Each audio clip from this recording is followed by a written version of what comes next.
नमस्कार मित्रों, मेरा नाम तुषार गांधी है और आज का हमारा टॉपिक है कम्युनिकेशन। हमें लगता है कि कम्युनिकेशन तो बहुत इजी है, हम सबके साथ बात करते हैं, हर रोज़ करते हैं। घर पे करते हैं, फैमिली वाले के साथ बात करते हैं, ऑफिस में जो हमारे स्टाफ है उनको इंस्ट्रक्शन देते हैं, तो उसमें कुछ बड़ी बात नहीं है। लेकिन ऐसा नहीं है। कम्युनिकेशन बहुत बड़ी चीज़ है, वो समझने की आवश्यकता है। कम्युनिकेशन यानी हम जिसके साथ बात कर रहे हैं, जो बात कर रहे हैं, वो सामने वाला वही बात समझ रहा है कि नहीं, वो भी हमारी ज़िम्मेदारी है। कम्युनिकेशन वन वे ट्रैफिक नहीं है। आज आपने किसको इंस्ट्रक्शन दे दिया, किसके साथ बात कर ली। हमें बहुत से ऐसे केसेस अपने को ऑफिस में मिलते हैं कि हमें आदमी को इंस्ट्रक्शन दी कि आपको ये काम करना है।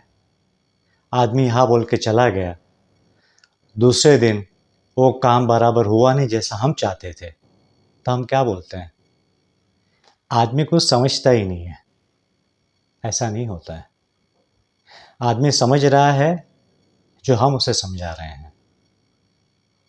तो उसमें क्या होना चाहिए कि हम जब भी इंस्ट्रक्शन देते हैं, किसको भी ऑफिस में, घर पे बात करते हैं, जो कम्युनिकेशन करते हैं, तो हमारी जिम्मेदारी है कि हमको वही पूछना कि भाई आप क्या समझे हो, रिपीट करो।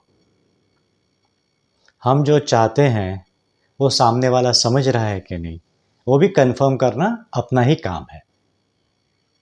ये एक बात है। दूसरी बात, कम्युनिकेशन में सबसे बड़ी चीज़ है लिसनिंग, सुनना। अगर ध्यान से अटेंटिवली हम कोई भी बात सुनेंगे तो कम्युनिकेशन कंप्लीट होएगा और हम जो बात सामने वाला कर रहा है वो शांति से समझ सकते हैं। कम्युनिकेशन में खाली बोलना नहीं है, हमारे साथ जो बोल रहा है सामने वाला, वो बात सुनना, समझना, वो भी कम्युनिकेशन में ही आता है।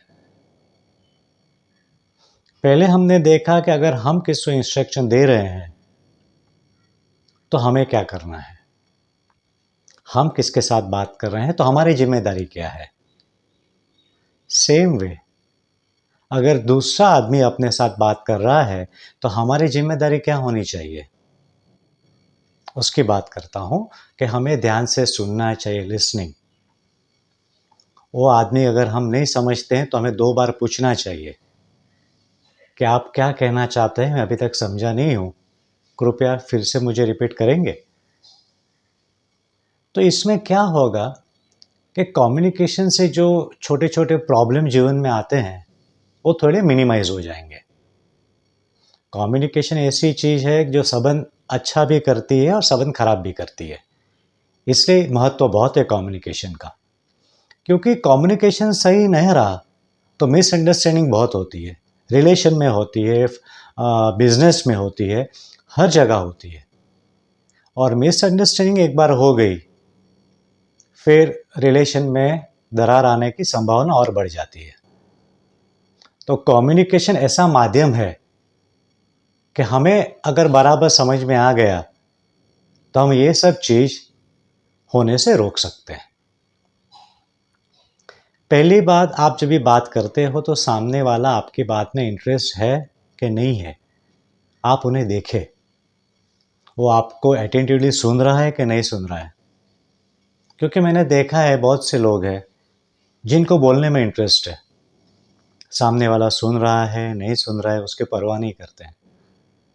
वो गलत है। वो दूसरे के ऊपर अत्याचार कर रहे हो आप। सामने वाला सुनना चाहता है आपकी बात कि नहीं, वो भी जान के फिर बात करनी चाहिए। छोटे 2-3 जो हम डेली लाइफ में हम जो देखते हैं और करते हैं उसकी बात कर रहा हूँ। जैसे कि समझो 2 आदमी बात कर रहे हैं, तीसरा आदमी खड़ा है, उसको भी अपनी बात करनी है। तो 2 आदमी का संवाद चालू है, तीसरा आदमी बीच में भी घुस के अपनी बात चालू कर देगा, वो भी गलत है। क्योंकि 2 आदमी बात कर रहे हैं, उनकी बात खत्म होने के बाद आप अपनी बात कर सकते हो। ऐसे छोटे छोटे पॉइंट्स है जो कम्युनिकेशन सही करने के लिए बहुत आवश्यक है और ये डेली लाइफ में होता है और सबके साथ होता है। इसमें प्रैक्टिस की ज़रूरत है, थोड़े अवेयरनेस की ज़रूरत है कि हमें सुनने में कितना ध्यान रखना है, बात करने के टाइम कितना ध्यान रखना है। ये 2-3 चीज़ अगर हम लोग ने प्रैक्टिस में ले ली तो कम्युनिकेशन कंप्लीट होएगा, मिसअंडरस्टैंडिंग जो लाइफ में है वो कम हो जाएगी and it will become a smoother life, ऐसा मेरा मानना है। छोटा टॉपिक है, बहुत इम्पोर्टेंट है। सब रिलेशन का आधार कम्युनिकेशन है। तो ध्यान रखिए, 2-3 पॉइंट जो मैंने शेयर किया है वो जीवन में अप्लाई करना चालू कीजिए, रिजल्ट अवश्य मिलेगा। धन्यवाद मित्रों।